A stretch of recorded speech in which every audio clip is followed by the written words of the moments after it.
रिलायंस जियो का आईपीओ आने वाला है, क्या वैल्यूएशन होगी, क्या है इस बिजनेस के growth prospects and most importantly इसके फंडामेंटल्स क्या कहते हैं, आइए समझेंगे इस वीडियो में। लेकिन उससे पहले एक चीज, आप सब्सक्राइब करोगे या नहीं ये कमेंट करके बताना।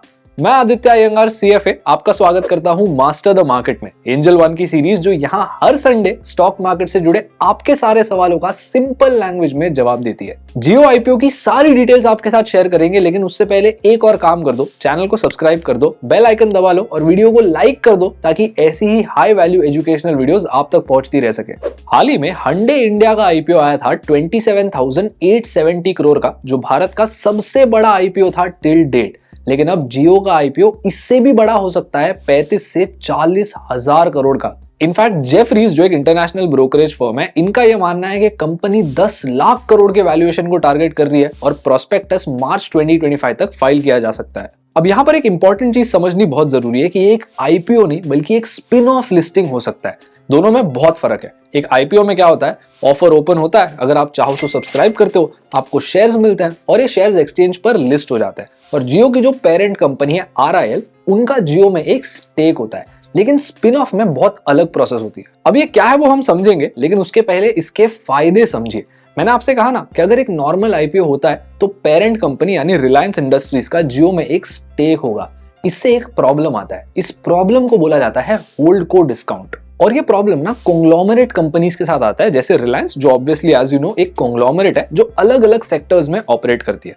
अब होता ही है कि अगर ये कॉन्ग्लोमरेट कंपनीज है और इनकी सब्सिडरीज एग्जिस्ट करती है तो मार्केट जो है वो इन सब्सिडरीज को सही से वैल्यू नहीं करता, इन पर एक डिस्काउंट प्लेस करता है। मेनली बिकॉज मार्केट को ऐसा लगता है कि कॉन्ग्लोमरेट कंपनी जब एक सब्सिडरी को ऑपरेट करती है तब वहां ऑपरेशन में थोड़े प्रॉब्लम्स आते हैं और ऑब्वियसली टैक्स इनएफिशिएंसीज भी एग्जिस्ट करती है।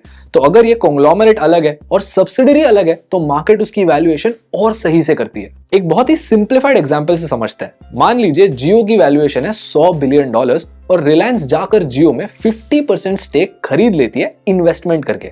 तो रिलायंस की जो वैल्यूएशन है वो 50% ऑफ 100 बिलियन यानी $50 बिलियन से नहीं बढ़ेगी, क्योंकि रिलायंस एक कॉन्ग्लोमरेट कंपनी है और वो इस सब्सिडरी में इन्वेस्ट कर चुकी है। मार्केट अज्यूम करता है कि यहाँ पर एक होल्ड को डिस्काउंट होगा क्योंकि ये सारी इनएफिशिएंसीज एग्जिस्ट करती है और आरआईएल की वैल्यूएशन 50 बिलियन से नहीं बल्कि शायद सिर्फ 30 से 40 बिलियन से ही बढ़ेगी। यानी यहां पर 10 से 20 बिलियन का एक होल्ड को डिस्काउंट आ जाता है। तो इसीलिए कॉन्ग्लोमरेट कंपनीज के बेस्ट इंटरेस्ट में होता है कई बार अपनी कंपनी का स्पिन ऑफ करना, यानी उस कंपनी को completely as a separate entity list करना। अब इसी सेम एग्जांपल से जहां रिलायंस का जियो में 50% का स्टेक है, एक आईपीओ और एक स्पिन ऑफ का फर्क समझिए।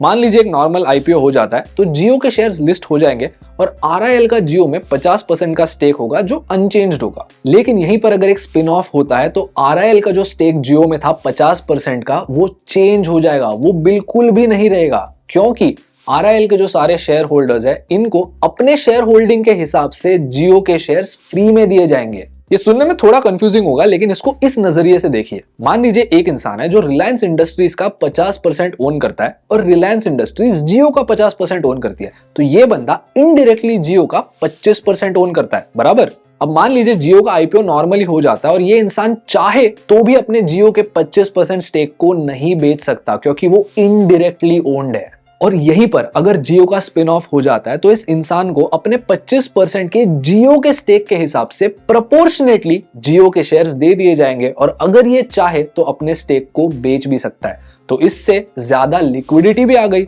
और दूसरी चीज जो होल्ड को डिस्काउंट का प्रॉब्लम था वो भी सॉल्व हो गया। और ये कोई भी रॉकेट साइंस या नई इंफॉर्मेशन नहीं है, ये सेम चीज रिलायंस ने अपने जियो फाइनेंशियल सर्विसेज के आईपीओ के टाइम भी किया था। अब इसके साथ कई एनालिस्ट का ये भी मानना है कि इस आईपीओ का मैक्सिमम पोर्शन या फिर पूरा पोर्शन एक ऑफर फॉर सेल होगा, जहां पर एग्जिस्टिंग अर्ली इन्वेस्टर्स को एक एग्जिट अपॉर्चुनिटी दी जाएगी, जहां पर Facebook, Google, LIC, silver lake जैसे अर्ली इन्वेस्टर्स अपने शेयर्स बेचेंगे और कोई भी नया कैपिटल रेज नहीं होगा कंपनी के ऑपरेशन से, जो क्वाइट फ्रैंकली करने की जरूरत भी नहीं है क्योंकि आरआईएल काफी ज्यादा कैश रिच है और उन्हें एक्सपेंशन के लिए एक्सटर्नल कैपिटल की जरूरत नहीं है। अब आते हैं $1 मिलियन क्वेश्चन पर, सब्सक्राइब करना चाहिए या नहीं। देखो, हम कंपनी के फाइनेंशियल्स को ब्रेक डाउन करेंगे, फिर आपके दिमाग में बहुत सी चीजें क्लियर हो जाएंगी। रिलायंस ने अपने ऑफिशियल फाइलिंग्स में जियो के फाइनेंशियल्स भी डिस्क्लोज किए, जहां पर हमने देखा कि ग्रॉस रेवेन्यू 2025 के थर्ड क्वार्टर में 19% से ग्रो हुआ और EBITDA 18.8% से। और इसी के साथ हाल ही में जियो के बहुत से यूजर्स नाराज थे क्योंकि कंपनी ने टैरिफ्स बढ़ा दिए, लेकिन यहीं पर शेयर होल्डर्स बहुत खुश थे क्योंकि इससे जो एवरेज रेवेन्यू पर यूजर मैट्रिक होता है वो 12% से बढ़ गया 204 रुपए तक। अब यहाँ पर मेजर पॉजिटिव ये है कि जब टैरिफ हाइक्स हुए थे तब जियो ने काफी यूजर्स खोए, लेकिन अब वो वापस प्री हाइक लेवल्स पर आ गए हैं और कंपनी का डेटा ट्रैफिक भी 22% से बढ़ गया है। अब ये पॉजिटिव्स तो आपने सुन लिए, लेकिन अब चलिए कंपटीशन और रिस्क की तरफ देखते हैं। एयरटेल इस रेस में बिल्कुल पीछे नहीं है और इनका जो एवरेज रेवेन्यू पर यूजर मैट्रिक है वो ऑलमोस्ट 14% ज्यादा है 233 रुपीज पर। मेनली बिकॉज उनके पास हायर पेइंग कस्टमर्स ज्यादा क्वांटिटी में और होम ब्रॉडबैंड सर्विसेज के स्पेस में वो जियो से ज्यादा स्पीड पर ग्रो कर रहे हैं। और आपको याद होगा 2 साल पहले BSNL के लिए सरकार ने 89,000 करोड़ का एक रिवाइवल पैकेज अनाउंस किया। हाल ही में वो रिवाइवल पैकेज रंग ला रहा है क्योंकि जुलाई से लेकर सितंबर के बीच BSNL ने 1.27 करोड़ नए कस्टमर्स ऐड किए।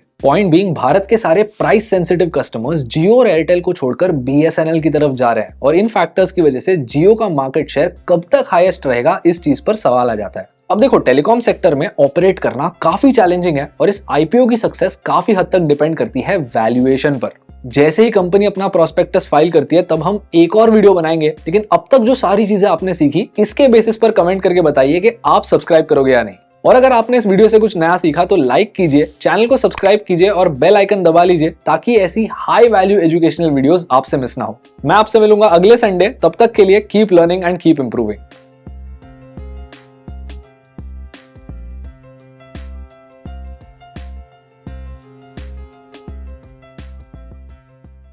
Investments in securities market are subject to market risks. Read all the related documents carefully before investing.